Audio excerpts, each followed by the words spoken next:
that has been disbursed per each ministry in 2023 as a date, some are at 38%. 38% disbursement to these ministries. And we have 1 month to go. And the budgets of these very ministries are increased come 2024. But they are only able to get less than 50% of the allocation in November in this year. So how do we expect to give them more of this? Where are we going to get the funds from? Honorable Minister, I want to ask a question, Honorable Speaker.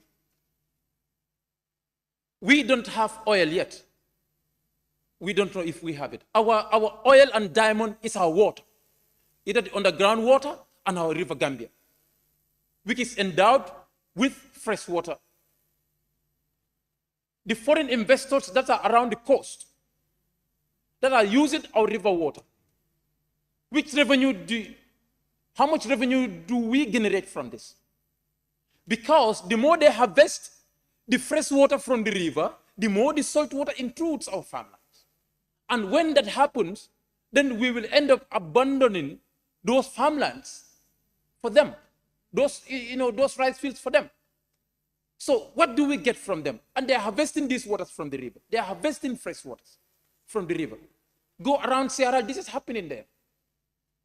Foreign investors that are having gardens and others that are drilling our underground water, what do we get from them? Is the Ministry of Water Resources getting something from this water drilling? Because our underground water, we cannot say it's forever. It can be exhausted. There are some countries, their underground waters are not good. Some are about exhausted. So what are we getting from this? They're having heavy boreholes. This should be an avenue of generating resources for this country. We want to know whether we generate resources from these waters that these people harvest from our rivers to use on their agricultural purposes, and those that are also using boreholes, heavy boreholes, to drill underground water. What revenue do we generate from this? Honorable Speaker, Fisheries Development Fund. I want Honorable Minister to tell us about the Fisheries Development Fund, the way of disbursement of the Fisheries Development Fund, and how much has been disbursed into the development of the fisheries sector. For the Honorable Minister to tell us about the Fisheries Development Fund and how much has been disbursed for the development of the fisheries sector.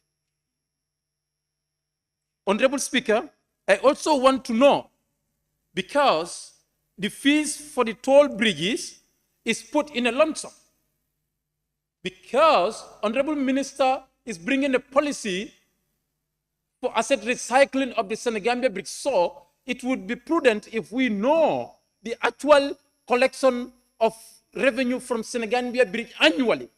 Then we can make a decision as members of parliament. But this is put in a lump sum where the toll bridges are. So we will be able to know the disintegrated figure so that we know how much is generated from the Senegambia bridge. Then we can take an informed decision as per recycling of the bridge. And that can build our economy.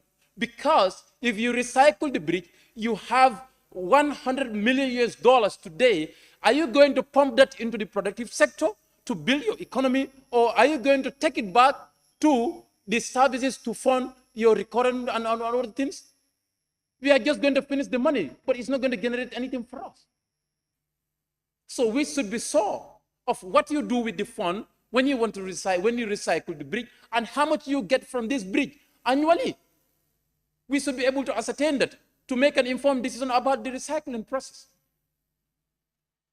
Honorable Speaker, mining and quarrying is another issue that we should look at. Mining and quarrying should be a productive sector for us. If Minister of Petroleum or Geology Department is taking good care of the environment for us. People are mining everywhere in the country. How much do we get from this? Do we have an effective resource management as far as mining and quarrying is concerned? Because it helps us to generate funds. when it gets to the fisheries sector. If you look at the funds that we get from the EU Gambia Fishing Agreement, for 2023 was zero. And for 2024, you have a projection about 900 million or something like that. If you can put me through, how much do we expect to get from this? These foreign investors are in our waters to do fishing. How much do we get from this? Are these good agreements for us? We don't just need funds, but we need to ensure that the fish population of our river is